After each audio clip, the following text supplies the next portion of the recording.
Welcome, dear viewer of SSBC, to this interesting special program that we have here today. Today we are going to discuss a lot about sports.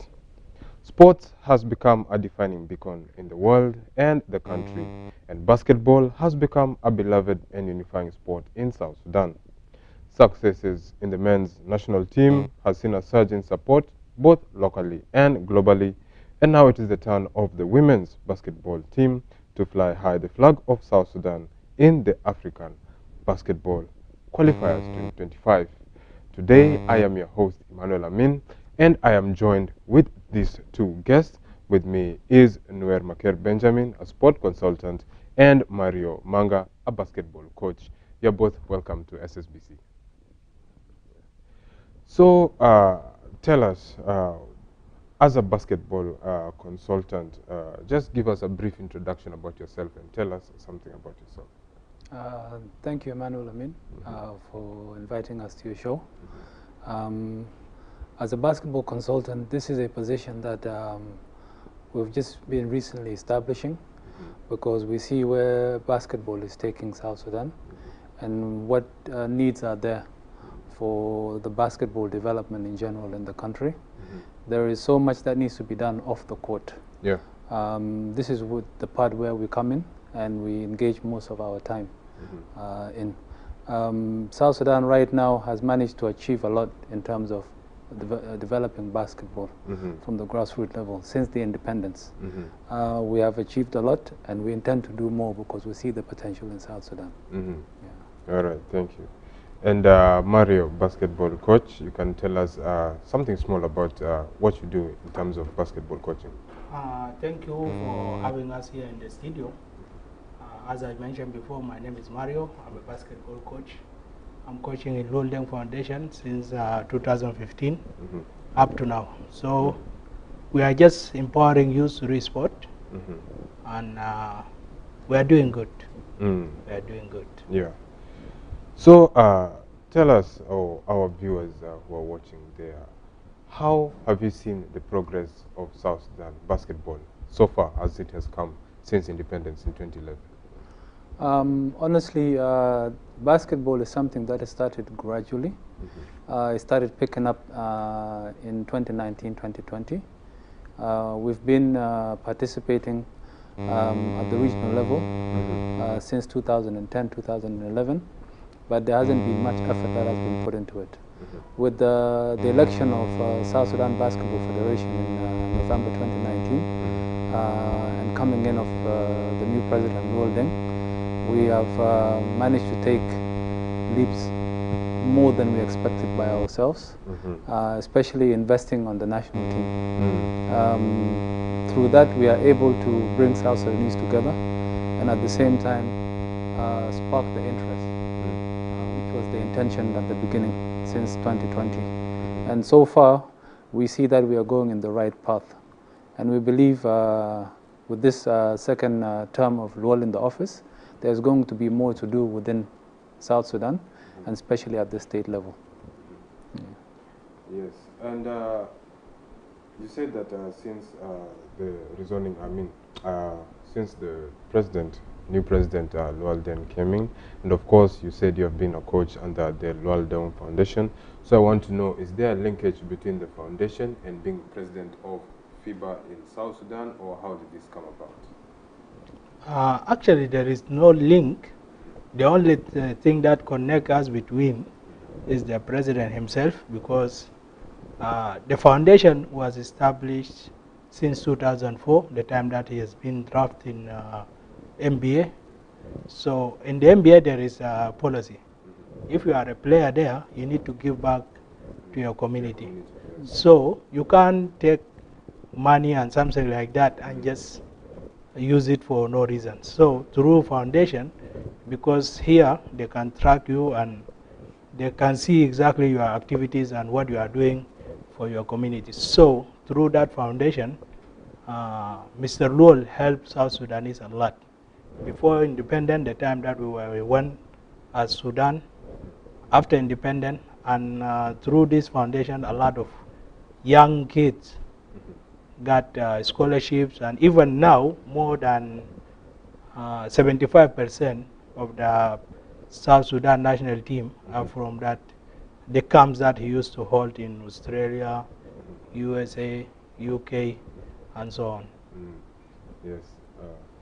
And Mr. Noel Maker, maybe you can tell us, how has it been since the formation of the FIBA team in South Sudan, and how has it been since we have now started as the men's team? Before we come to talk to the women's team, as the men's team, how do you think the reception has been as we have been able to now qualify for major tournaments such as the FIBA World Cup, the Olympics, and even the AfroBasket League? In 2019, when we embarked on the Afro qualification, of which we participated in the last World Cup and the Olympics, we did not believe that we'll be able to achieve what we have achieved. It was an idea that we had in our mind for a very, very long time. And from the beginning, in 2019, this is where we are still riding on that same energy. The same momentum. The same momentum. We lost to Kenya, but we defeated all the other countries that are in our zone. And that has given us the belief in ourselves and has given us the morale and the boost, where we were able to bring in South Sudanese, and we're able to bring in our elders. The government has came in, and they believe in what we are doing right now as young people. The gradual growth of the game, of course, these are international platforms. So whenever there is an activity, every team has to prepare themselves to go and participate. There has been a lot of many challenges that we are facing. Most of them is financial, because the federation has not been funded since its establishment in 2010, 2011. With the Luo's effort, we were able to fill in the gaps. And the raw talent that we've always been talking about in South Sudan, we're able to organize that. And gradually, you can see there is development, and there is improvement. A lot of our South Sudanese in the diaspora also gave into the idea, and they accepted that, and they are sacrificing, just like we are sacrificing in South Sudan, to make sure that we get the win that we need, and we carry our flag with pride. And what I can say is that South Sudan as a team, whether it's men or whether it's female, is still relatively young. There's a lot of experience that we need to go through. And based on that experience, the maturity will give us the edge to compete with teams in our zones, like Uganda, like Egypt. These are very tough teams, and with time, we will be able to get there. Catch up. Yeah, we'll definitely catch up. Mr. Mario, can you tell us, as a basketball coach, and also being a part of the foundation, what steps have you and your colleagues in general taken to push sports to the younger generation? Because we know since you said like 2004, Luol Deng was in the NBA, and now others are now coming. We can see the likes of Boyan Gabriel, who was also in the Lakers, just like Luol Deng, and other people also in the NBA. What processes or what steps are put for the younger generation to be able to envision themselves also playing in the NBA like some of these great South Sudanese? Actually, in the foundation, or as a basketball coach, we used to talk to the kids a lot. We used to tell them that the sky is the limit. Like, no one can step in front of you and stop you from reaching your goal. It's only you. But as you know that our situation here in South Sudan, most of the families are vulnerable. So sometimes you find kids are running and trying to reach their goals, but at the end, they find the reality, and they find the road that is closed in front of them. Because to be a basketball, a pro basketball, you need a lot of things: feeding, good court, good coaches to prepare you, because it's a long journey actually, and there is a lot of commitment. Some of our kids used to get opportunities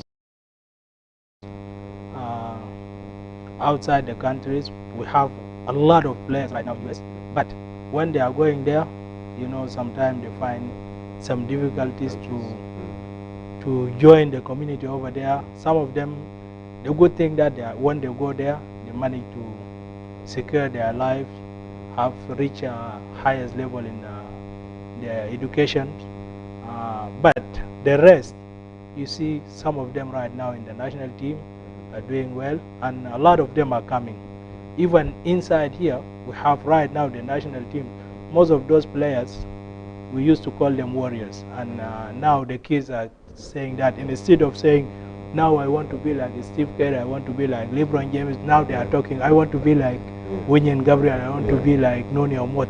So now they have become a role model for our young ones. And this is good actually for the future of the basketball in South Sudan. We hope that after like 5 to 6 years, we'll be dominating all Africa and all the world even. Also to add on to my colleague Mario, this is something that actually started with Manute Bol over 30 years ago. Manute Bol used basketball as a catalyst to address our social issues and highlight on important things that are affecting us as a community. After that, a lot of young people has coming up. In most leagues all over the world, you find South Sudanese participating, and they are dominating because of our natural talent and our way that we have been raised by our parents. We are raised to work hard and be committed. So you find that in college basketball, it's not just Lowell that came out of that program. There are many people. Matter of fact, we have champions that have actually won in these college tournaments. And there are so many more people to come.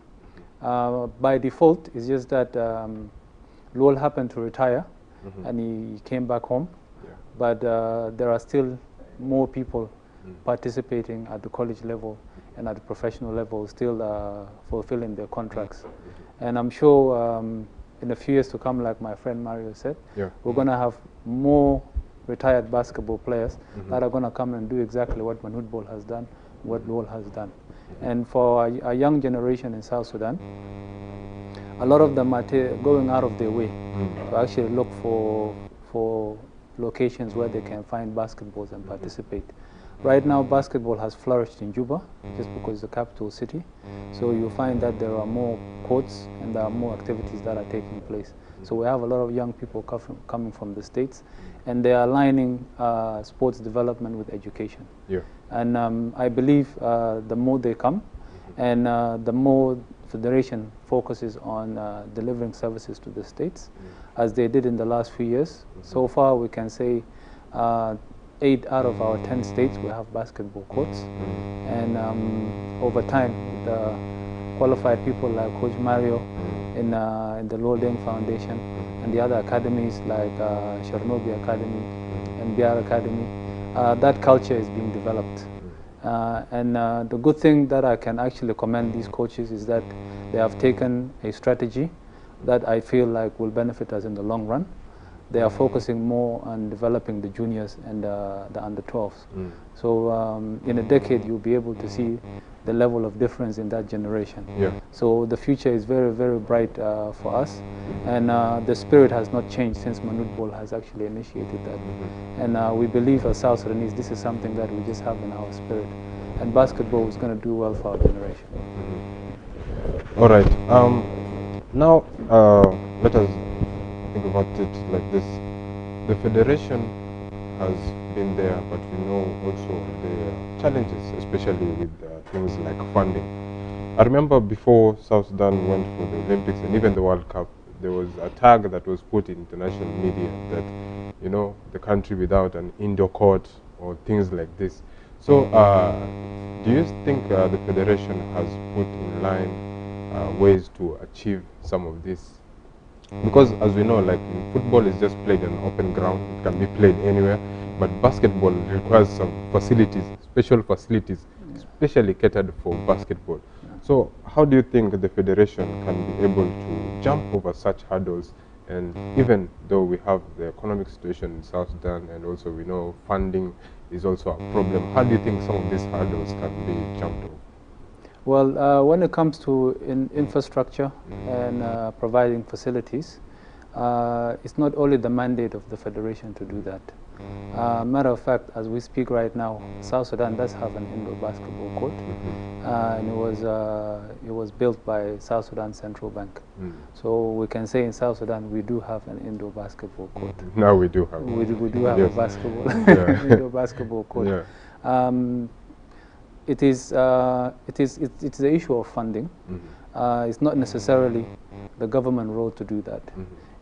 If you go to Uganda or you go to Kenya, you'll find that there are corporate organizations that have actually invested in sports, and they invested in a very big way by building arenas and stuff like that. For us in South Sudan, like I said, with the pride that our national team, men and women, have actually showcased our true image at the international platform.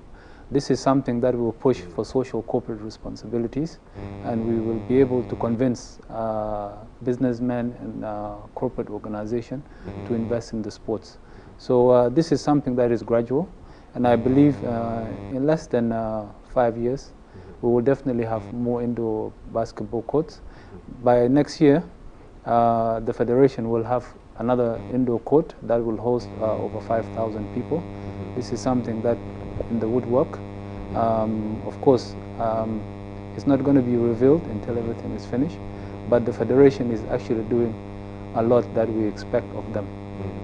It's just that the challenges are greater. Yeah, but with time, we will definitely have more indoor courts.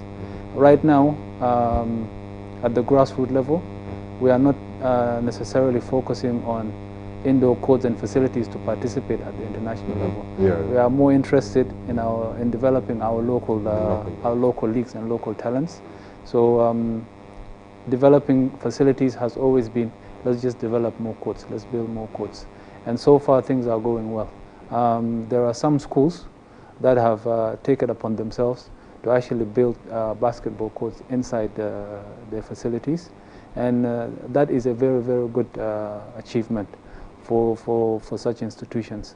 I would like to also thank my colleague Mario.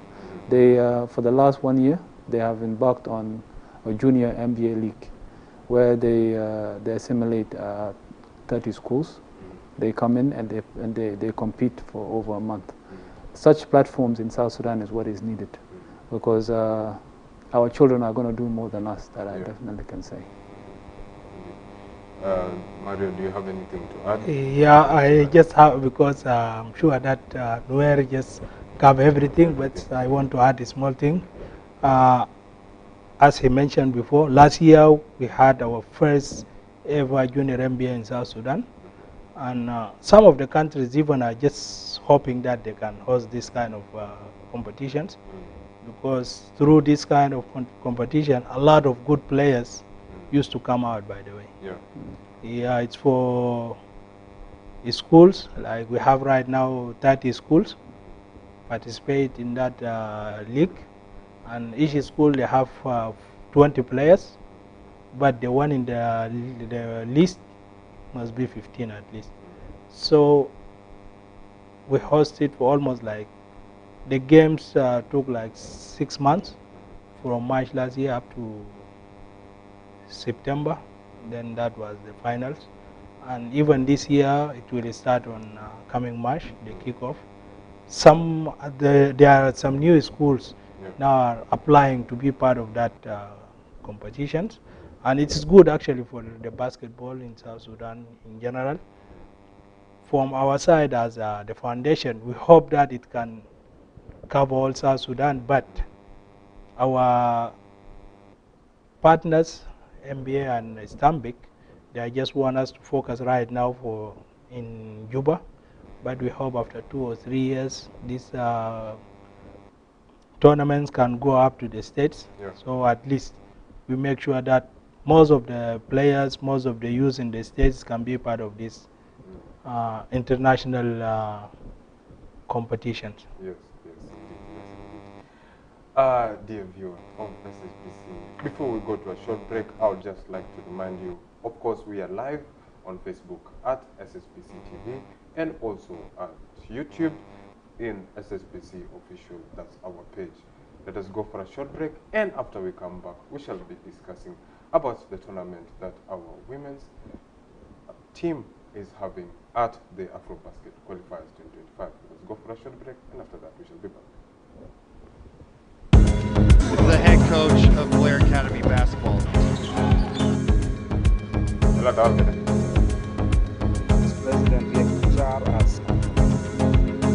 Into the net. South Sudan take the lead. Again. The head coach of Blair Academy Basketball.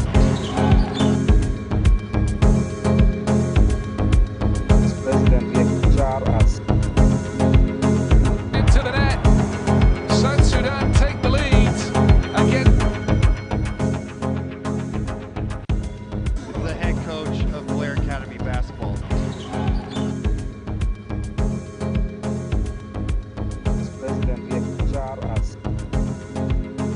Into the net. South Sudan take the lead. Again. The head coach of Blair Academy Basketball.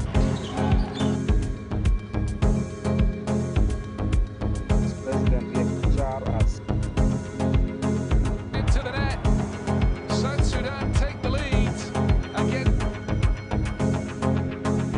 Welcome back to this special interview here on SSBC, and of course I'm joined by Noel Maker Benjamin, a sport consultant, and Mario Manga, a basketball coach. The FIBA Women's AfroBasket 2021 Zone 5 qualifiers marked the first time South Sudan was represented in women's basketball at the international level since gaining independence in 2011 and becoming a member of FIBA in 2013. And now we can be able to see that our women's team is also raising the flag high of South Sudan, just as the men's basketball team has been able to do internationally. Let us take a look at the clips of our games that our women are representing us in, and then after that we shall be back in the studio and have a discussion.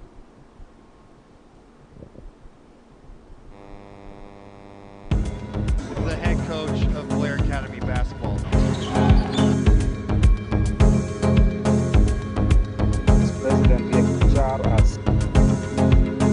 Into the net. South Sudan take the lead. Again. The head coach of Blair Academy Basketball.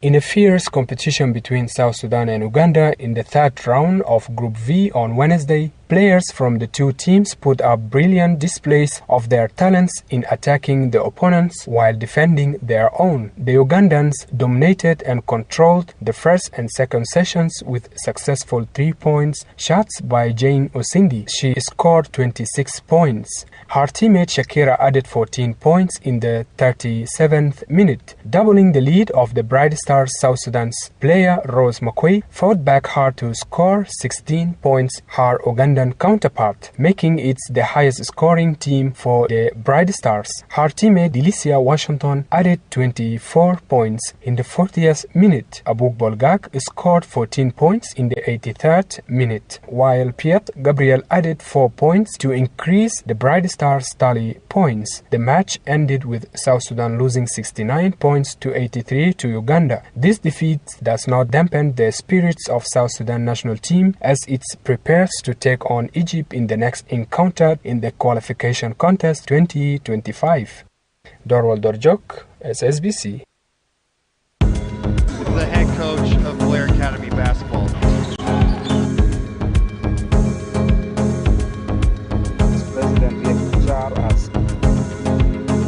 Into the net. South Sudan take the lead. Again. Welcome back to this special interview, and of course, as you have seen, that is the women's basketball team representing South Sudan at the AfroBasket qualifications.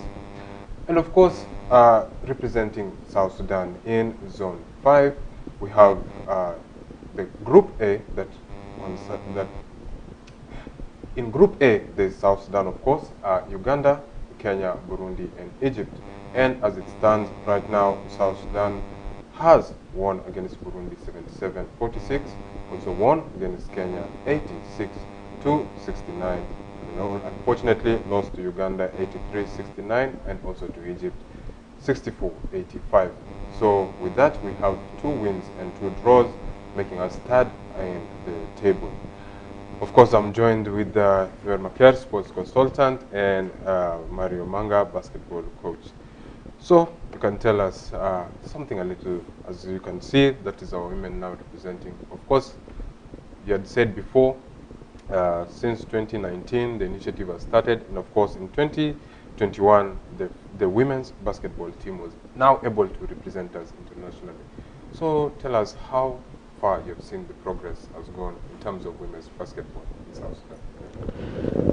Yeah, as you mentioned before, the first national team that represents South Sudan officially was the men national team. It was in late 2019, but for the women, we just started a little bit later in 2021. At that time, their performance was not that good as the other national team for men, but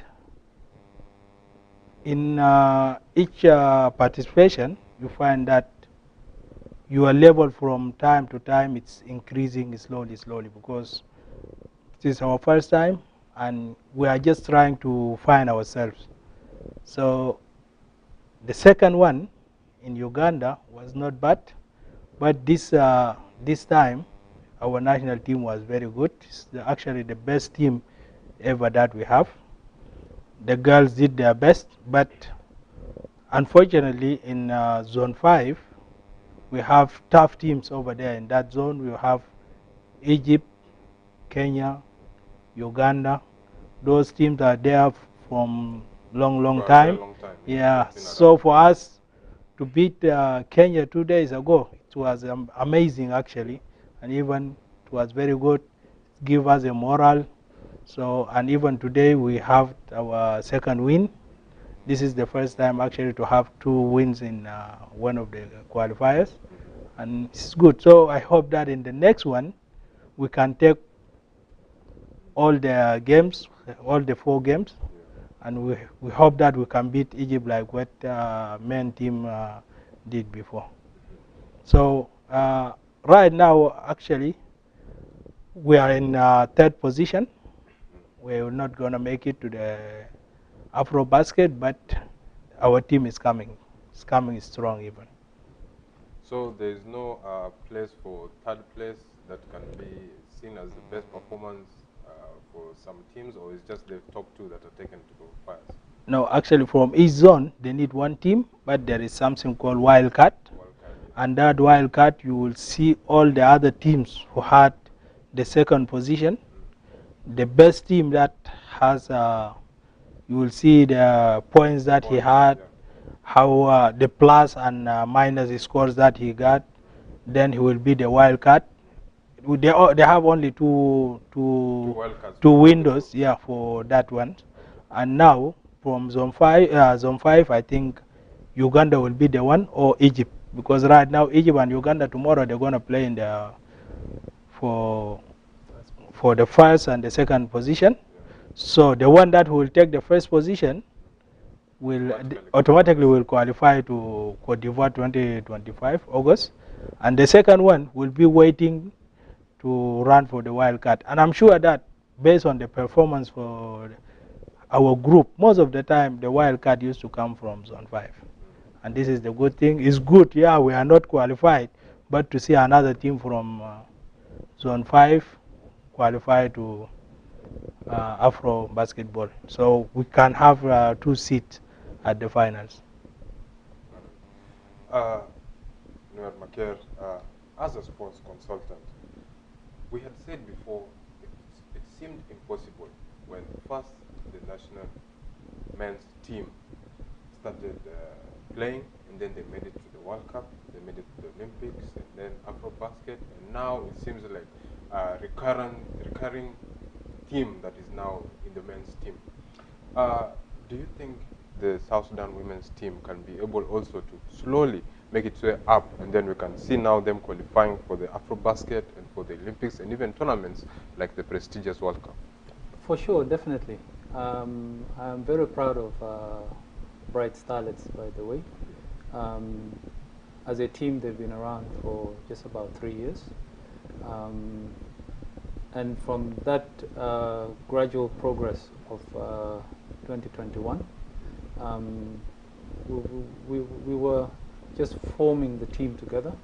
And in that formation, we were able to gather some experience along the way. And so far in the international competition, I can say that our girls have won three games. And this is part of the development of the sports itself. Basketball is a team sport, and to bring people together in one spirit and one understanding, this is something that needs time, and it needs to develop gradually. The potential that our men have, our ladies also have at their capacity. Because we started a little bit later with them, of course they're going to be behind us. Yeah. However, the way they are performing and the way they're showing us that they also want it as much as men are doing, this is a good, healthy sign that we will progress both in the men and in the women. It's just a matter of time for us to see what will come out of what the men are doing and what the girls are doing. According to our plan, we have actually achieved our objective. We have managed to bring the men team together and take us all the way to the Olympic. And now we are doing that for the women as well. And I'm sure in the next competition, based on these experiences that we've had in the last few years, we will be more prepared to go into the games. And there are certain key games that you need to guarantee a win. We should have actually guaranteed a win with Uganda. It would have been so much healthier, being in a much better position to compete for the first spot. But of course, our girls, they just came together and they faced a more experienced, more solid team. So the challenge is even greater. But nonetheless, these are all experiences that people will learn from. And we definitely believe we have not achieved even 20% of our potential yet. You can tell from our competitors, when they come with a level of respect, Yeah. and they're able to see our potential, even though they know that we are still, in the progress of developing ourselves. So that alone gives us the understanding that people can see what we believe, and with time we'll be able to reflect that, and definitely we'll be getting better results as time goes on. Yes, all right, thank you for that. Mario, maybe you can tell us, how can we change the narrative on women's sports in terms of nurturing talent? Because when it comes to the men's side, it is very easy to see men outside playing, and culturally it is acceptable to see them running up and down.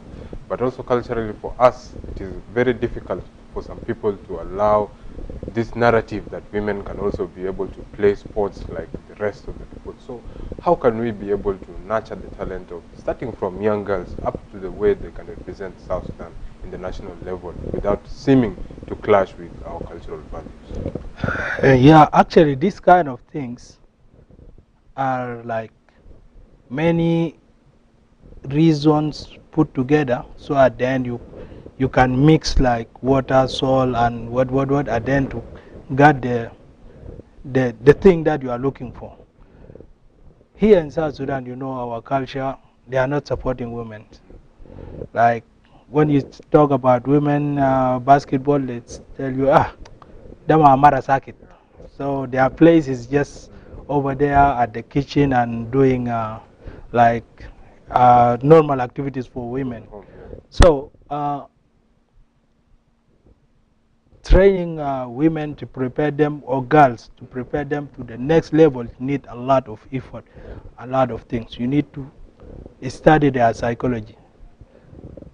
Sometimes, like when you train boys, you can tell them run, jump, they can do it easily. But with girls, sometimes they feel emotion like you are against them, even they cannot come tomorrow.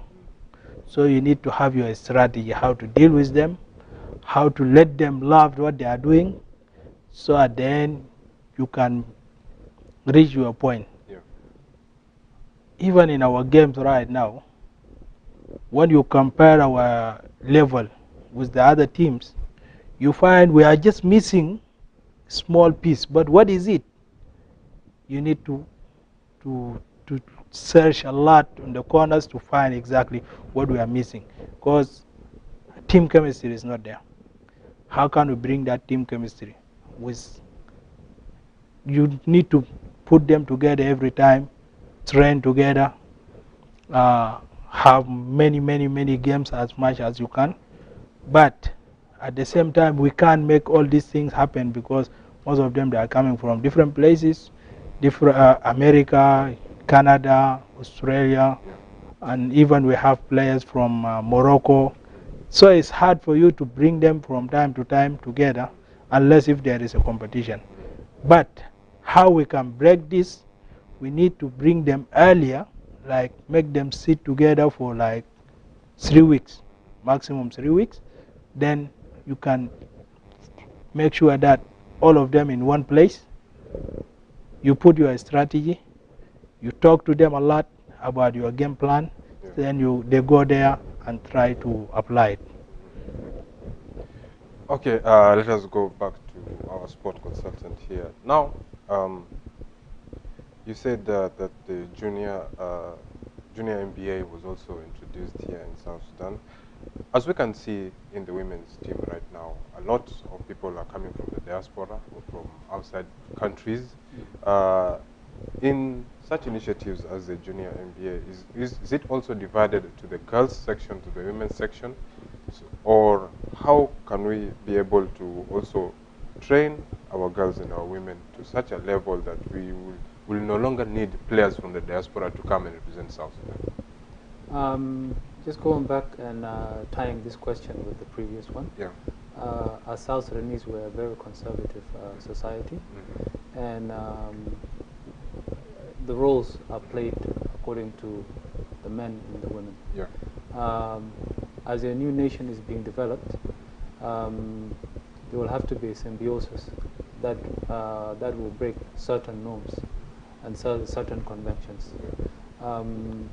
At the grassroots level in South Sudan, we haven't forgotten about the girls. We have spoken always about how we should make girls more inclusive in sports, and this is something that even Coach Mario and other coaches in South Sudan has taken that initiative for about 10 years now. Yeah. We have a girl league in South Sudan of 16, and they are participating at their own capacity. And with time, we believe that the team will increase, the league will get better, and of course the parents are getting more engaged now. This is an issue of them not understanding what the sport was all about and what are the potential within the sport. But now with the national team, we are able to do that. We're able to get our parents to be involved with their children in the field and support them as well. Basketball encourages education, and we believe that our parents want their daughters to also be educated. So basketball will bring that discipline and will give them the drive where they will see that their children will do much better. With the national team, as you can see, 2 years later, from the men team, the women team was established. Yeah. For other countries, it takes longer. So our intention is not to leave our girls behind. We want to give them the same opportunities, just like the men have been given the same opportunities.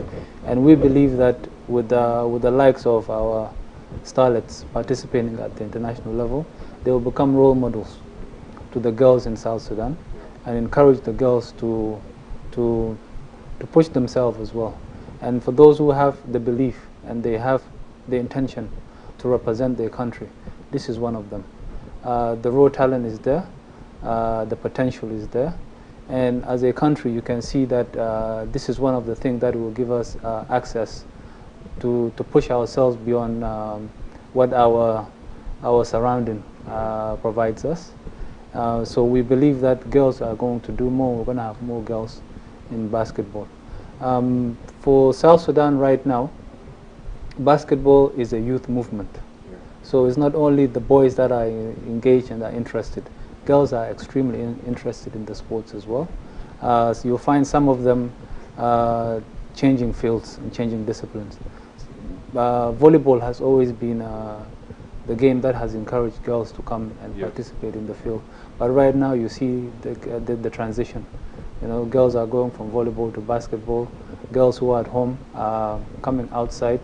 If they're not expectating and watching and participating in terms of the IQ, some of them are actually gearing themselves up to become and participate in these competitions that are provided for them. So I believe in a few more years, we'll definitely have more girls.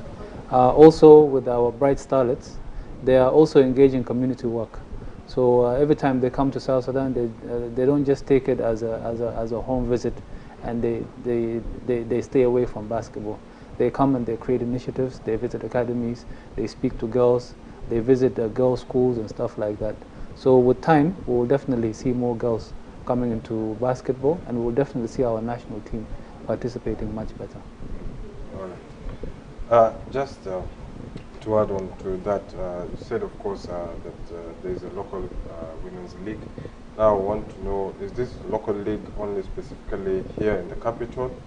And if not, how do you plan, or how does the Federation or the South Sudan in general plan to oversee the movement of these local leagues to the states and also the administrative areas?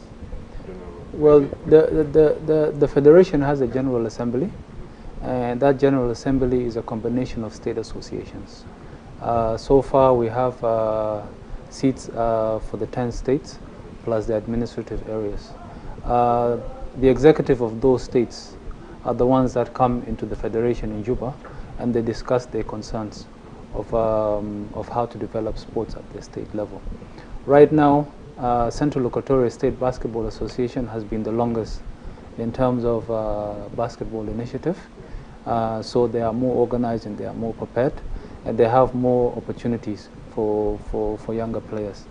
Other states like Lake State, they have gone through the administrative process where they have elected their members, and right now they have the offices and they are operating, and all the demands that they are facing, they are bringing it to the Federation. Luol is aware of the challenges that the states are facing, and of course, according to priority, it has been how to develop infrastructure and create more facilities so we're able to create more activities for young people. But what I can say is that Juba has a more basketball team that is well invested in. Other states, they have teams. Some of them might be 4, some might be 6. They are participating, but they're expecting more experienced coaches and administrators to come from Juba to go there and actually enhance the development. So with time, we believe that there will be state competition, and out of that state competition, we'll be able to create a national competition where we'll be able to identify talents from different regions within the country, and hopefully we'll give them exposure to also participate at our national team. Previously, we had talked about basketball or sports rather going hand in hand with education. You can see also like in countries like the US, even some players would not make it to the NBA, but they have a strong college basketball career, and which means that the basketball goes step to step from junior level to secondary or high school to the college and then to the NBA, of course. Do you think Federation of South Sudan can be able to set up such a tier? And if so, what do you think can be the timeline, or is there a set goal for different tiers of basketball so that we can see actually people progressing as, through the ages as they go through various age groups?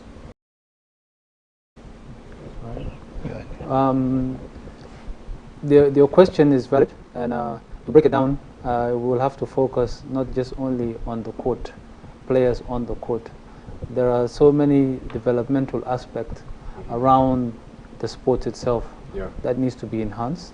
And in saying that, basketball is going to grow as South Sudan is growing. Right now, there are many components that need to come together. You have the private sector that needs to be a part of this.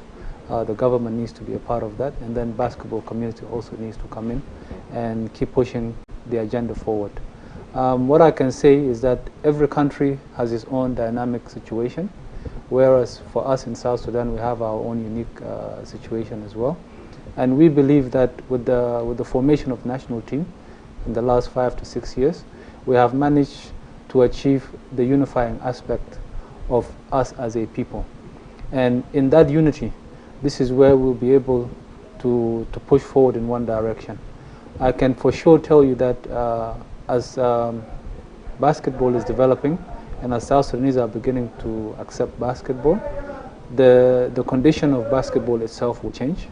As more facilities are put in South Sudan and young people are exposed to these facilities, we'll be able to see raw talent.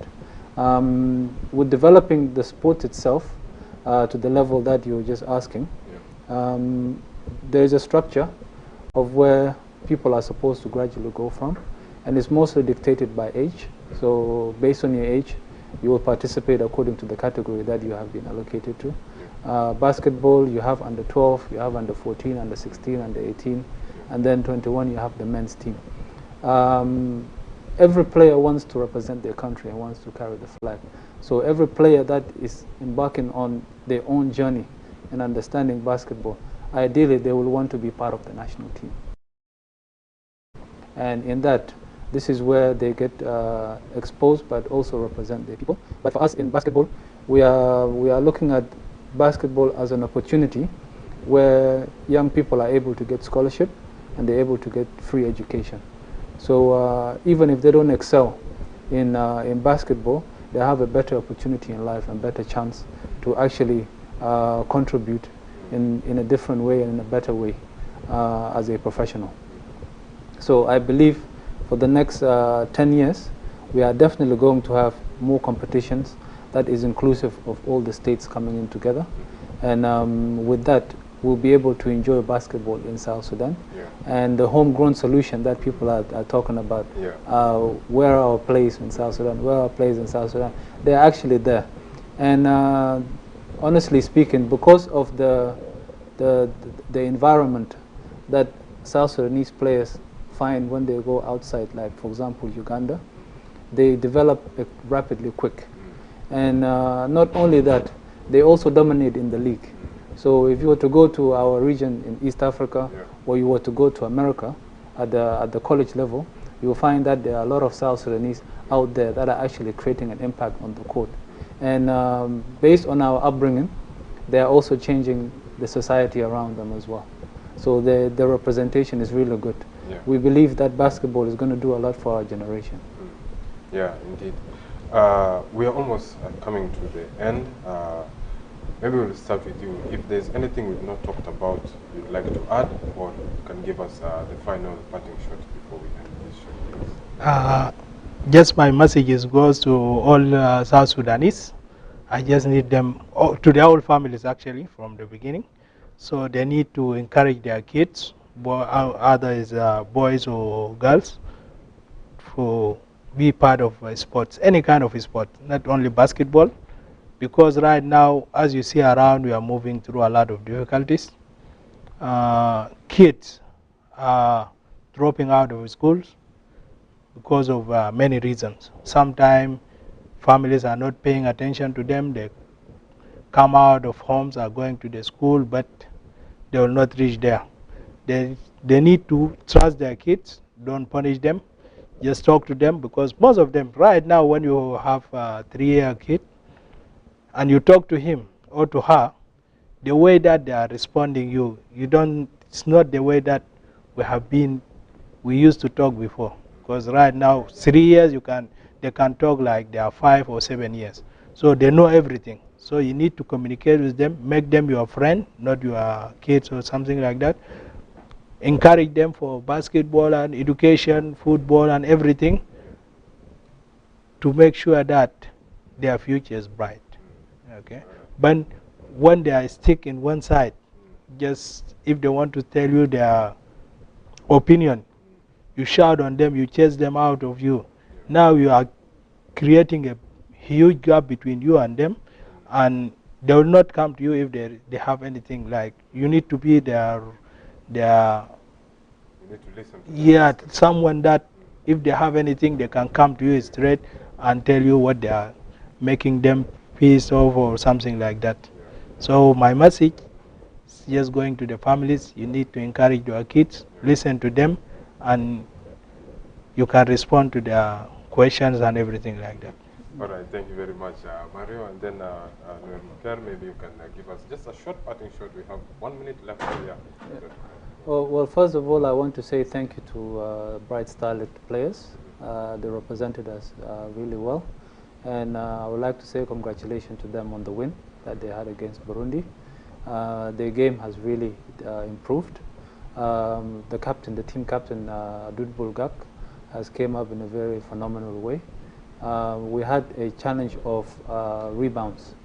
And in the Burundi game, she was able to have over 13 rebounds. So you can see that our players are following the game and they're learning from their mistakes as time goes on. I want to encourage them to keep doing that. And to our fans, they shouldn't lose hope and they shouldn't compare our men's team and our girls' team. They're all the same and they're doing the same thing. So the love should be consistent. And with time, whatever expectation that they have from both sides, we'll be able to achieve it. Right now, basketball is impacting our society in a very, very positive way. So I actually encourage our parents to allow their kids to go out there and participate in outdoor activities, because in outdoor activities, this is where you get to learn. In our culture, we have this thing called Tarbiyat Talim. In English, is education and instructions. Our coaches are very competent in filling in that gap. So as much as they are doing the instructions at home, if they allow the kids to come to our spaces, they will find good mentors and they will find good teachers that will enforce on those values. And I believe that every child that will experience how basketball environment goes, they will definitely have a different mindset, and they will become better, and they will adopt better attitude, and they will find really good friends. So I want us as South Sudanese to be proud of ourselves and to be proud of what we're doing. And also to our parents, I would like to thank our parents for the good work that they have done in the past. And I believe that now things are different. There will be a more better engagement between the generations, and we will believe that our parents will support us in anything that we're doing. And in the future, hopefully we'll make them proud of us. Yeah. All right. Thank you very much, Noel and Mario. Thank you very much for coming. Dear viewer, this has been this special program, and with me here is sports consultant Noel Makin Benjamin and Mario Banga, who is a basketball coach. As you have seen, our discussion today centered around sports as a unifying factor in South Sudan, and a factor that has been able to fly high the flag of the country internationally and also globally. And with that, we've come to the end of this special program. Please stay tuned to CBC as we continue with the ongoing programs. And until we meet again, I have been your host, Iman Alame. Stay tuned.